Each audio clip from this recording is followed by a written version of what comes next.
Bonjour, cette séance est consacrée aux élèves de deuxième année baccalauréat concernant la nomenclature des composés organiques. Premièrement, un composé organique est un composé contenant du carbone et tel élément que l'hydrogène, l'oxygène, l'azote, ainsi de suite. Nous commençons tout d'abord par la nomenclature d'un alcane linéaire. Un alcane, c'est un composé saturé, autrement dit, ne comporte que des liaisons simples, carbone-carbone, hydrogène-carbone. Pour nommer un alcane, on précède le nom par le préfixe correspondant au nombre de carbone de la chaîne principale, plus la terminaison -ane. Pour un atome de carbone, vous avez le méthane. Pour 2 atomes, vous avez le éthane. Pour 3, propane. Pour 4, butane, ainsi de suite. Les dérivés d'un alcane s'appellent des groupes alkyles. La dérivée de méthane est méthyle, la dérivée de éthane éthyle, la dérivée de propane propyle, la dérivée de butane butyle, ainsi de suite. Pour déterminer le nom d'un groupe alkyle, en remplaçant ane par yl. En passant maintenant à la nomenclature des alcanes ramifiés. La ramification est un substituant accroché à la chaîne principale. Voilà un alcane ramifié. Pour déterminer le nom d'un alcane ramifié, on suit plusieurs étapes. D'une façon générale, le nom de l'alcane ramifié est précédé par les substituants alkyle, puis le nom de l'alcane de la chaîne principale. Pour cela, première chose à faire, donc on détermine la chaîne principale. La chaîne principale, celle qui possède le plus grand nombre de carbone. Dans ce cas-là, la chaîne principale est constituée par 7 atomes de carbone. Autrement dit, l'heptane. On repère les substituants. Vous avez ici 2 substituants, ane-méthyle et ane-éthyle. La troisième chose à faire est de déterminer le sens de numérotation. D'une façon générale, les indices des radicaux doivent être plus petits possible. Dans ce cas-là, si on numérote vers la gauche, la première carbone porteur de la ramification en position 3. Si on numérote vers la droite, la première carbone porteur de la ramification est en position 4. Le sens choisi dans ce cas-là est le sens 1. D'une façon générale, entre 2 chiffres, on écrit une virgule. Entre un chiffre et une lettre, on écrit un tiret. Si vous avez plusieurs substituants, on classe les substituants par ordre alphabétique. Vous avez ici un éthyle et un méthyle. Le nom de cet alcane sera 4-éthyle-3-méthyle-heptane. Voilà le nom de cet alcane. S'il y a plusieurs fois le même groupe dans la molécule, on utilise un préfixe. Dit pour 2 substituants identiques, voilà un alcane ramifié. 2 substituants identiques, autrement dit 2 radicaux correspondant le méthyle. On numérote vers la droite. Les ramifications dans ce cas-là en position 2 et en position 3. La chaîne principale correspondant le butane. Dans ce cas-là, le nom de cet alcane est 2,3-diméthylbutane. Si vous avez 3 substituants identiques, on ajoute tri. Voilà un exemple. La chaîne principale dans ce cas-là est constituée de 5 atomes de carbone correspondant le pentane. Donc vous avez ici les ramifications en position 2, 2 et 4. Le nom de cet alcane est 2,2,4-triméthylpentane. Si vous avez 4 substituants identiques, on ajoute tétra, ainsi de suite. On passe au groupe fonctionnel. Un groupe fonctionnel est constitué d'un ensemble d'atomes pouvant conférer à des molécules de structures différentes des propriétés identiques. On intéresse aux familles des alcools. Ce groupe caractéristique est OH. Le carbone lié au groupe caractéristique s'appelle le carbone fonctionnel. Et la famille des acides carboxyliques, ce groupe caractéristique est CO2H. Elle représente un groupe alkyle. Et les dérivés des acides carboxyliques sont des anhydrides d'acide. Puis les esters. Donc, tel que R représente un groupe alkyle.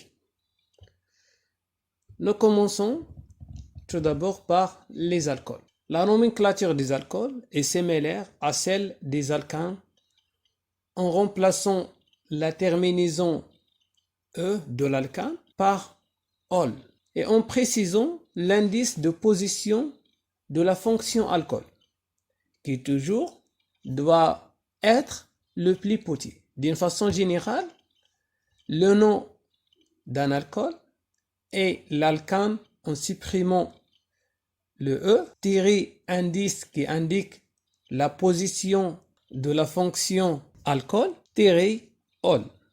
Voilà un exemple. L'alcane correspondant dans ce cas-là est le propane.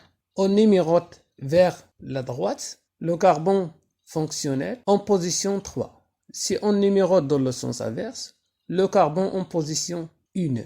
On choisit le sens 2. Le nom de cet alcool sera propane-1-ol.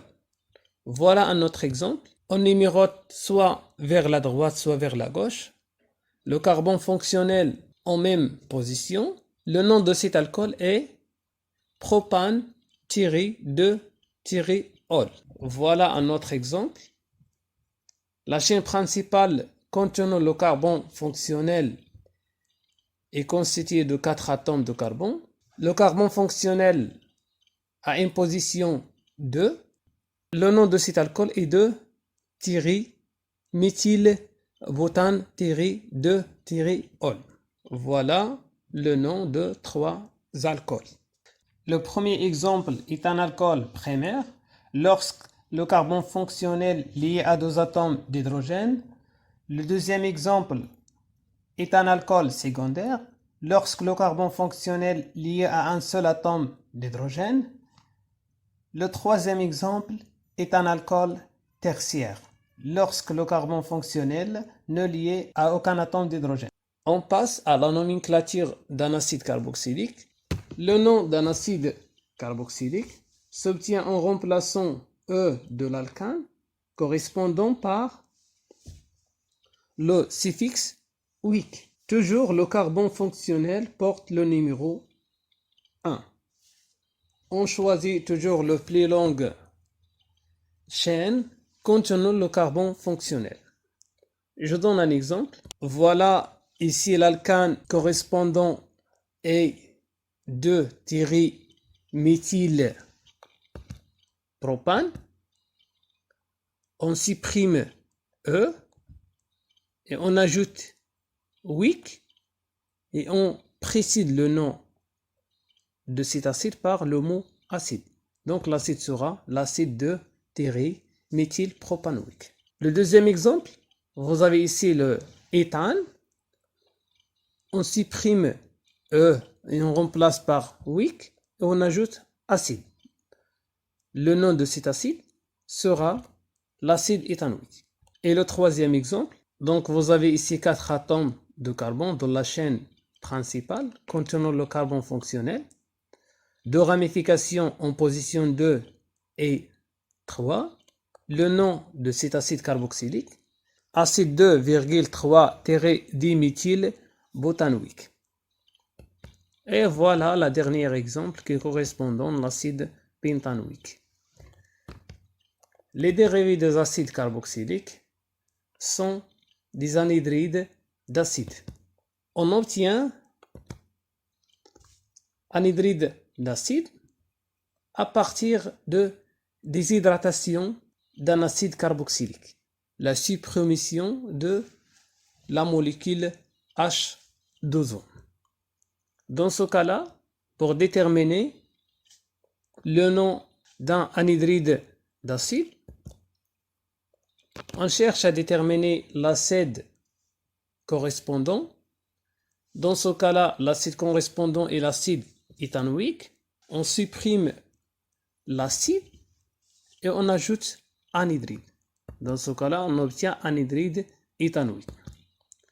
Voilà un autre exemple qui correspondant à l'acide 2-méthylpropanoïque. Le nom sera anhydride de thyréméthylpropanoïque. Et le dernier exemple concernant anhydride butanoïque. On passe à la nomenclature d'un ester. Un ester